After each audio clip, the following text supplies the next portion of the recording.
Bonjour tout le monde, j'espère que vous allez bien. Aujourd'hui, on va vraiment parler d'un sujet qui est très sensible. C'est pour cela que j'ai pris la peine de vraiment écrire sur papier les points qui me viennent en esprit. On va parler d'un sujet qui est très sensible, à savoir 5 perceptions que les Québécois et les Canadiens ont de la religion. Allez, c'est parti.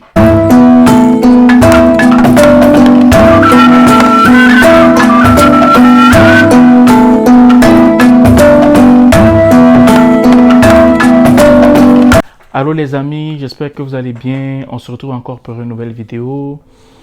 Pour ceux qui ne me connaissent pas, parce que je sais qu'il y a beaucoup de personnes qui s'abonnent, nous sommes presque 100 000 abonnés sur la page Facebook et on va à quasiment 8 000 abonnés sur YouTube. Je me rappelle encore qui je suis. Je me prénomme Junior Thierry.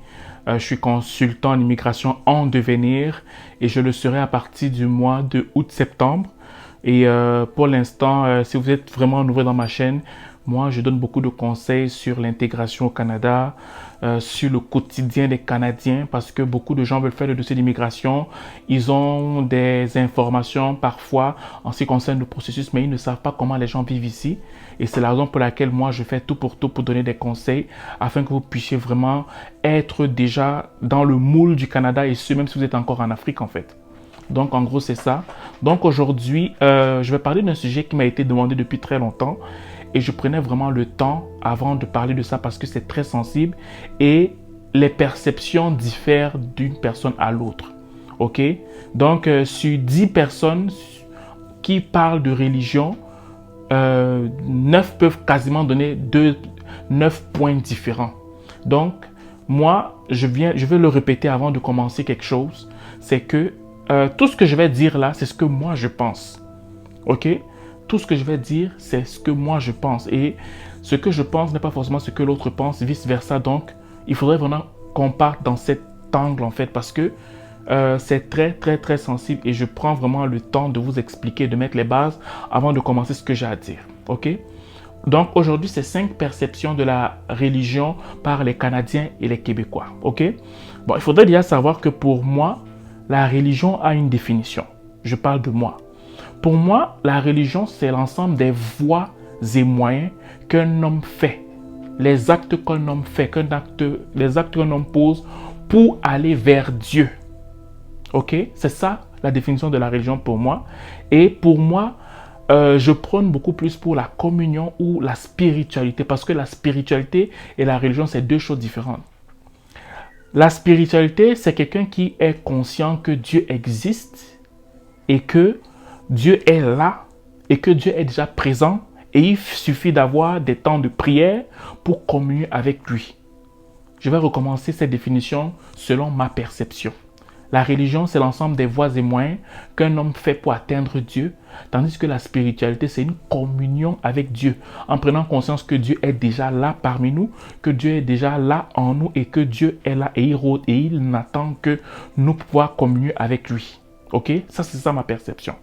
Donc maintenant, quand on parle maintenant de 5 perceptions de la religion et non de la spiritualité, il faut vraiment qu'on fasse la nuance dans la base. 5 perceptions de la religion par les Québécois, il faut qu'on aille vraiment pas à pas. Ok? J'ai d'abord commencé par donner la définition de la religion, la définition de la spiritualité, et maintenant on parle du titre qui est 5 perceptions de la religion par les Québécois. Le premier point que je vois, que je pense, c'est le fait que la religion est comme un père et les Québécois sont comme des enfants qui ont été offensés par leurs parents. Donc, il y a comme une comparaison père-fils entre les Québécois et la religion. Pourquoi? Parce que pendant plusieurs années, il y a une religion qui a dominé au Québec et au Canada, et cette religion a tellement oppressé le peuple que maintenant, quand tu leur parles de religion, ils sont tellement allergiques à ça. Ils ne veulent pas entendre ce qu'on entend parler de religion. Et je répète encore, pour eux et pour moi, la religion, c'est l'ensemble des voies et moyens qu'un homme fait pour atteindre Dieu. Mais parfois, il y a ce qu'on appelle l'abus de langage. Parce que pour pouvoir regrouper les musulmans, les catholiques, les protestants. On va seulement dire que la religion, quoi. Tu es de quelle religion? Mais parfois, c'est un abus de langage, mais ça ne devrait pas. Pourquoi? Parce que la religion et la spiritualité sont deux choses différentes. Ok? Donc, pour le premier point, la comparaison père-fils. C'est ça. Le Québécois est comme le fils qui a été offensé et le père est celui qui a offensé son enfant pendant plusieurs années. Donc, en gros, comme le Québécois a beaucoup souffert de l'oppression de la religion, ils savaient maintenant que leurs enfants et leurs petits-enfants deviennent allergiques quand on leur parle de religion. Ils ne veulent même pas en entendre parler. Donc, quand tu leur parles de religion, automatiquement, il y a comme un traumatisme que leur père et leurs arrière-grands-parents ont eu, qu'ils se rétractent automatiquement. Il y en a qui aiment parler de la spiritualité. Il y en a qui sont musulmans, il y en a qui sont chrétiens. Comme moi, je suis chrétien là, ok? Mais quand tu viens de prime abord, il y a comme un blocage quand tu leur parles de la religion. Ça, c'est le premier point. Donc, ne t'attends pas quand tu arrives ici. Tu vas te rendre compte que quand tu parles, je veux dire, manifester ta foi comme tu la manifestes en Afrique, ce n'est pas la même chose. Parce qu'on va te voir pour un débile, on va te voir pour quelqu'un qui ne prend pas conscience que la religion est synonyme à la manipulation. C'est comme ça qu'ils perçoivent ça. Que la religion est synonyme au fait que tu n'es pas développé psychologiquement, parce qu'ils prônent beaucoup plus sur l'intelligence, ils prônent beaucoup plus sur les découvertes scientifiques et ils prônent beaucoup plus sur la vie en fait. Ok, donc il faut déjà te préparer psychologiquement que quand tu vas arriver ici et que tu vas vouloir manifester ta foi, on va te prendre pour un attardé. Quelqu'un qui ne réfléchit pas, quelqu'un qui est bloqué, ok, bloqué psychologiquement en fait. Ça c'est le premier point. Le deuxième point, c'est que les Québécois ont développé ce qu'on appelle un athéisme fictif. Pour ceux qui ne savent pas ce que je veux dire, l'athéisme, c'est le fait de ne pas croire en Dieu. Le fait de décider que Dieu n'existe pas dans sa conscience. Donc, qu'il n'y a pas un Dieu qui a créé l'univers et la terre, que c'était des mélanges chimiques, un bim-bang qui a créé tout ce qu'il y a présentement. Donc, il y a beaucoup d'athées ici au Québec. Mais moi, selon ma définition, c'est une forme d'athéisme fictif. Ok? Dans la mesure où, pour eux, ils sont contre tout ce qui est religion, parce que pour eux, c'est un abus de langage. Moi, la définition de la religion, c'est vraiment un homme qui fait l'effort pour aller vers Dieu, alors que selon moi, c'est Dieu qui vient vers l'homme. Ça, c'est ma définition. Pour les Québécois, quand ils parlent de religion, ils rassemblent tout dans un même panier. Ils disent que les catholiques, les protestants, les musulmans, les bouddhistes, tout cela, ils les mettent dans un même panier. Ils disent que moi, je hais la religion, ok? Eux, ils disent qu'ils ne croient pas en la religion, mais pourquoi moi je dis que c'est un athéisme fictif? C'est parce que ils sont beaucoup plongés dans tout ce qui est exotérique, la magie blanche, tout ce qui est énergie, tout ce qui est mère nature. Ils vont dire, oh mère nature, merci pour aujourd'hui, merci pour la bonté que tu nous apportes. Ils vont aller adorer les mers, ils vont aller adorer dans des forêts et toutes ces choses. Et aussi, ils sont beaucoup axés sur tout ce qui est signe astrologique. Ok? Donc, je recommence. Les Québécois disent qu'ils sont athées, mais moi, je trouve que c'est un athéisme fictif dans la mesure où, si tu dis que tu ne crois pas en la religion, que tu es athée, tu ne crois en aucune existence de ce qui pourrait être appelé Dieu. Mais pourquoi tu dis que tu ne crois pas au surnaturel et tu pratiques l'ésotérisme, à savoir la magie blanche? Tu pratiques les trucs des énergies. Du genre que si par exemple il veut réussir dans son business, il va aller voir une femme qui va lui parler, qui va lui dire qu'il faut communiquer avec des énergies et en communiquant avec des énergies, ton business va avancer ou bien des trucs comme ça et ça fonctionne selon eux. La mère nature, ils vont aller adorer dans les arbres, les plantes. En fait, tu sais, le Québec a été mélangé avec beaucoup d'Indiens. Ils sont pratiqués, tu sais, le Canada de prime abord était une terre indienne et certaines pratiques ésotériques ont été prises chez les Indiens. Donc, ne sois pas surpris que tu entres chez le Québécois, tu vas voir par exemple des fois des plumes d'éperviers, d'aigles, des trucs comme ça. Et ils ont des fois certaines tendances traditionnelles mais indiennes qui font en sorte que parfois quand ils veulent aller vraiment entrer dans tout ce qui est surnaturel, ils vont faire des fois des incantations, que ce soit chez eux, que ce soit dans des forêts. Et je vous prends une anecdote. Un jour, j'étais parti chez une femme et en partant chez cette femme-là, Non, je vais vous raconter deux histoires. J'étais allé dans une maison et dans cette maison, ça sentait tellement l'encens. L'encens sentait tellement fort que je n'ai même pas pu rester là 5 minutes. Mais la femme qui m'avait invité chez elle là, elle vivait tellement dans ça et elle pratiquait tellement ça que je lui dis, mais attends un peu, ça, tu es en train de faire, qu'est-ce que tu fais avec cet encens? Elle me dit que non, elle veut entrer en contact avec la nature. Mais pour elle, ça fait du sens. Mais si je lui dis, est-ce que Dieu existe, elle va te dire non, Dieu n'existe pas. Mais tu vas entrer en contact avec quelle nature? Si Dieu n'existe pas, ou bien ton Dieu n'existe pas, ou je ne comprends pas en fait. Ok? Fait que eux, des fois, tu vas voir qu'ils vont te dire que Dieu n'existe pas, mais ils vont pratiquer des trucs qui touchent au surnaturel. Fait que des fois, ils sont confus dans ce qu'ils disent ne pas croire en fait. Ça, c'est le premier point. Deuxième point, j'étais parti chez une amie avec qui je travaillais à l'hôpital. Et cette amie-là, elle me racontait naturellement que des fois, elle a commencé à lire un livre et en lisant ce livre, elle pratiquait, elle essayait de faire beaucoup d'exercices qui avaient pour but qu'elle sorte de son corps, que son esprit sorte de son corps pour aller voyager dans l'univers et tout ça, pour pouvoir faire un avec le cosmos et tout ça. Fait qu'elle me racontait ça naturellement. Mais moi, quand elle me racontait ça, moi, je guettais déjà où est la porte là, parce que je me disais, est-ce qu'elle va me voler ici? Elle va voler mon âme? Ou... J'avais déjà des questions un peu bizarres, tu vois. Mais si tu lui parles de Dieu, elle va te dire que Dieu n'existe pas. En gros, elle va te dire que le surnaturel n'existe pas.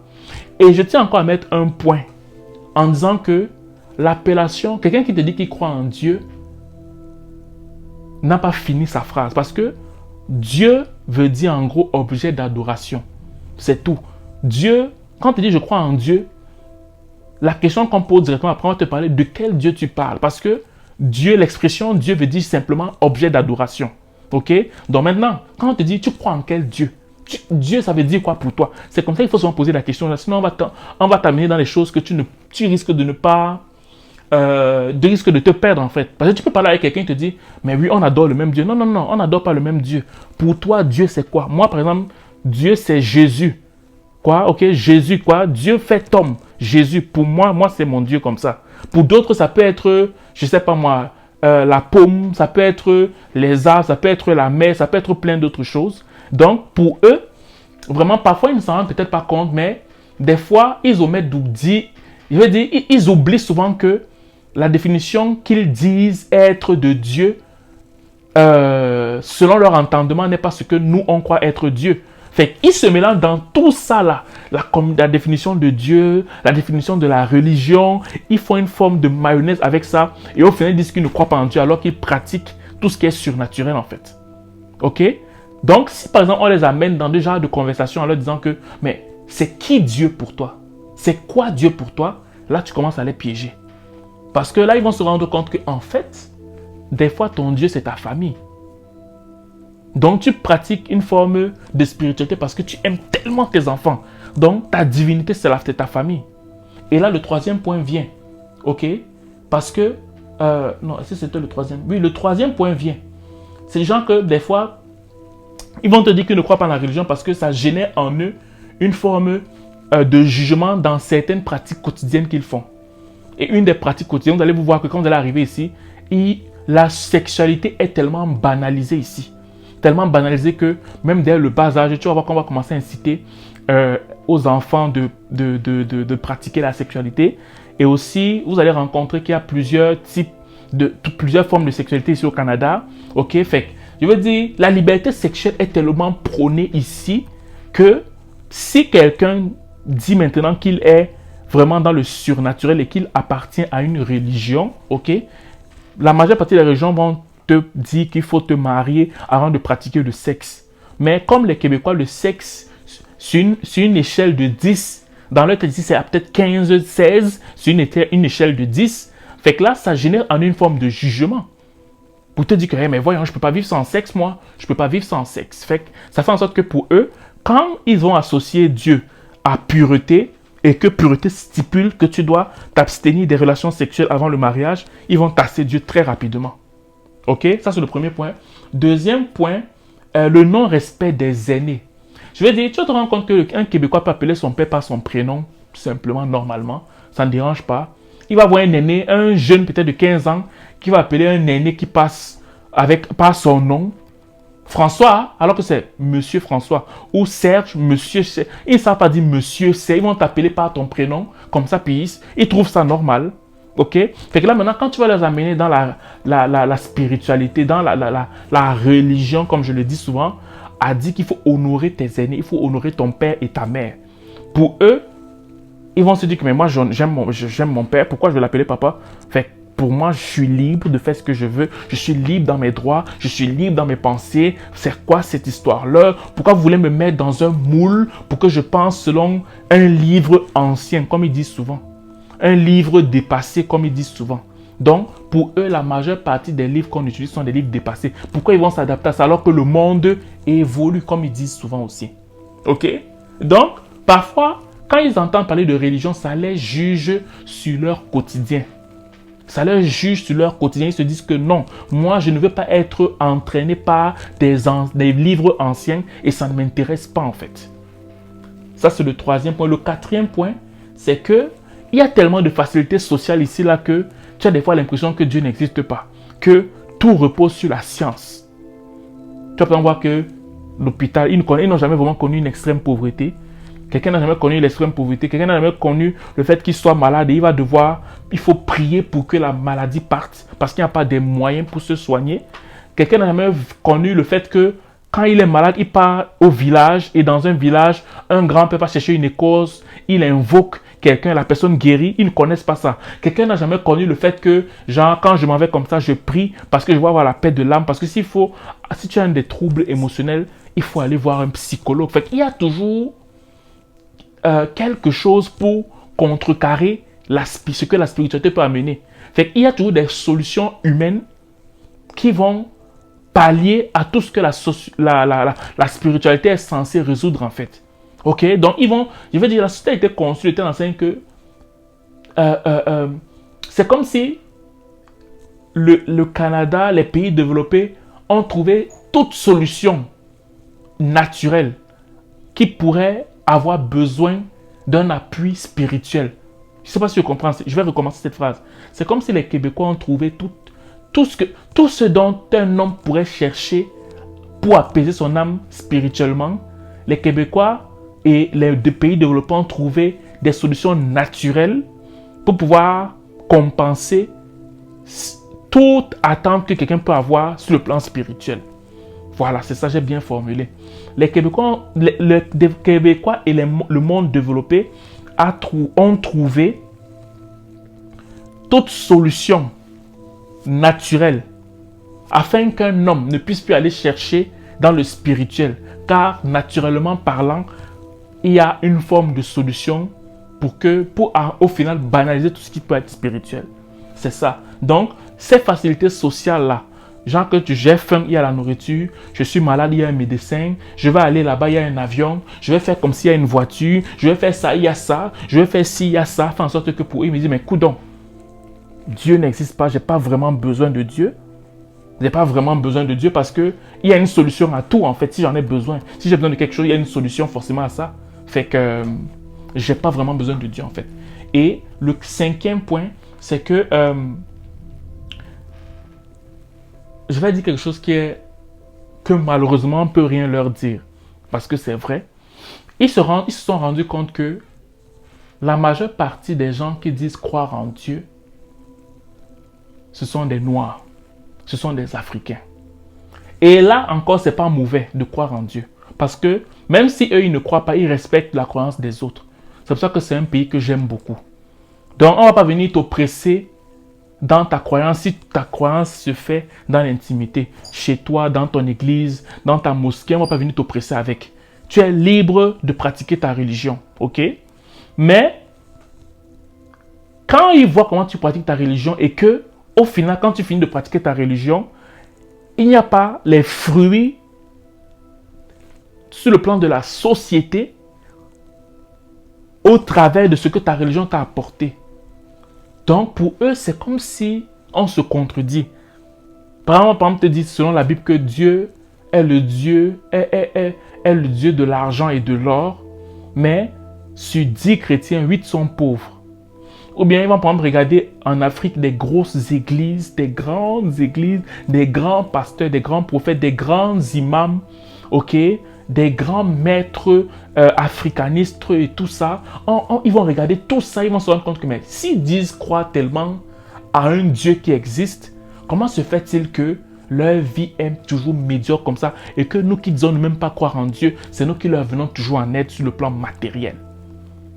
Donc, c'est ça qui fait en sorte que eux, ils se posent réellement des questions et se disent au final que, mais en fait, j'ai raison de ne pas croire en Dieu parce que moi, sans Dieu, je fais tellement de choses qui dépassent ceux qui disent croire en Dieu.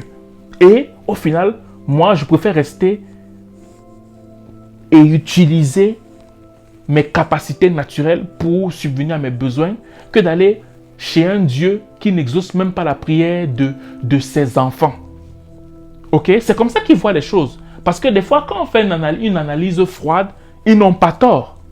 Parce que quand on regarde tous ceux qui disent croire en Dieu, c'est juste une poignée de personnes qui font la différence dans le monde. Parce que la majeure partie d'entre eux, leur croyance, certes, elle est personnelle, mais il n'y a pas un impact qui ressort après, particulièrement dans la société, dans les réalisations dans la société. C'est sur ça qu'ils se basent pour dire que, mais coudons, nous sommes des athées, nous avons des appartenances bizarres, mais on a des résultats. Mais vous dites que vous croyez en un Dieu, vous priez dans vos églises, vous priez dans vos mosquées, mais où est ce Dieu de façon palpable dans la société? Parce qu'eux, ils sont très rationnels. Ça, croyez-moi, les trucs que vous allez leur dire, ils ne vont pas vous donner, ils ne vont pas répondre là, ça ne marche pas. Ce n'est pas un langage unilatéral. Vous allez vraiment dialoguer. Tu parles, il parle. Il te donne une opinion, tu donnes une opinion. Il te donne une opinion, tu donnes une opinion. Et au final, tu vas te rendre compte qu'en fait, même si tu regardes sous un angle très bizarre, sous un angle ayant un intérêt particulièrement sur le matériel, et ils omettent de regarder sur l'aspect spirituel, sur la santé spirituelle et tout, quelque part, on ne peut pas dire qu'ils ont tort parce que effectivement, nous, quand on regarde tous ceux qui disent qu'ils croient en Dieu, on regarde des fois les réalisations qu'on fait en fonction de ce qu'on dit croire. Sur le plan de la société, on ne fait pas souvent grand-chose. Et les Québécois, des fois, prennent ça pour dire que mais votre Dieu là n'existe pas et nous, au final, on ne va pas croire en votre Dieu. Donc, je ne sais pas si j'ai été clair. Et pour terminer, il faut comprendre que les Québécois sont des gens qui sont très spirituels. Comme je le disais sur le point 2, ils sont beaucoup dans tout ce qui est ésotérique. Ils sont beaucoup dans tout ce qui a des énergies. Il y a tout ce qui est dans la nature, adorer la nature, tout ce qui est signe astrologique, tout ce qui est sexualité là. Ce n'est pas tous les Québécois, hein, je ne suis pas en train de généraliser. Parce que la nature, quelque part, a horreur du vide. Donc si tu dis que tu ne crois pas en Dieu, tu vas compenser le vide qui est en toi là avec quelque chose. Tu vas par exemple voir un Québécois qui est tellement axé sur sa carrière. Mais ça, c'est une forme d'adoration. C'est une forme d'idole, ton travail. Tu vas voir un Québécois qui est tellement axé sur son enfant. Il veille sur tellement son enfant que si tu fais n'importe quoi, tu ne peux pas. Si tu enlèves son enfant, il meurt. Tu vas voir un Québécois qui est attaché sur tel ou tel truc. Pourquoi? Parce que quand on regarde dans le fond, c'est que tellement il refuse Dieu qu'il va s'attacher sur quelque chose pour pouvoir compenser le Dieu qu'il refuse et il ne s'en rend même pas compte. C'est en fait ça que je voulais apporter comme point. Et c'est pour ça que je vous dis que, pour résumer, les Québécois vont volontairement et consciemment refuser l'appellation Dieu, même si ils croient au surnaturel. Je recommence. Les Québécois vont consciemment et volontairement refuser l'appellation Dieu, même s'ils croient au surnaturel, et ce sans qu'ils ne s'en rendent compte. Ils préfèrent dire nature, la nature m'a donné, au lieu de dire Dieu. Ils préfèrent dire la vie m'a donné, au lieu de dire Dieu. Ils préfèrent dire j'ai la chance, au lieu de dire que les grâces de Dieu. Ok? Et ça se fait consciemment et volontairement. Pourquoi je dis que c'est conscient et volontaire? Parce que quand tu leur en parles, il y a une colère contre Dieu, contre l'appellation Dieu, parce qu'ils ont été abusés par la religion ici en Amérique du Nord. Il y a comme une colère, tu la sens, tu la vois. Elle peut se dégager, elle peut être même palpable. Donc, je m'excuse si la vidéo était un peu plus longue, mais il fallait vraiment que j'apporte quelques précisions. Et si elle aime d'en parler, je peux parler de ça pendant 1 heure de temps. Mais j'ai essayé de résumer du mieux que je pouvais pour que vous compreniez à quoi vous allez vous attendre quand vous allez arriver ici. Le Québécois ne va jamais venir dans ton église ou bien dans ta mosquée pour pouvoir te chasser de là. Non. Ils prônent pour la liberté de religion. Mais par contre, quand tu vas discuter avec eux, attends-toi à répondre aux questions qu'ils vont te poser. Ils vont par exemple te dire que si Dieu arrive, si Dieu existe, pourquoi il arrive ça? Parce qu'ils sont très, très, très rationnels. Et toi, si tu dis croire en Dieu, tu es censé avoir certaines réponses aux questions qu'ils vont te poser. Soit tu discutes avec eux pour les ramener à ta raison à toi, soit tu fuis le débat parce qu'ils auront des questions à te poser pour véritablement voir si ton Dieu que tu dis qui existe réellement. Donc, en gros, c'est ce que je voulais vous dire, mes frères et sœurs. Donc, ne vous inquiétez pas. Le Québec est ouvert même dans vos différentes religions et toutes les religions sont représentées ici au Canada, que ce soit le christianisme, comme moi je suis chrétien, que ce soit l'islam, que ce soit d'autres religions qui peuvent exister. Vous savez, il y a forcément une branche ici et le Québec prône vraiment pour la liberté de religion et la différence simplement ce serait le fait que quand tu vas arriver ici, si tu les confrontes, tu vas devoir répondre à certaines questions très très très clés pour pouvoir essayer de changer leur perception de tout ce qui peut être appelé Dieu en fait. Donc en gros, c'est ce que je voulais vous dire. Merci pour le fait que vous m'ayez écouté pendant ce temps et sur ce, je vous souhaite de passer une belle journée ou une belle soirée dépendamment de vous m'écouter. Bye.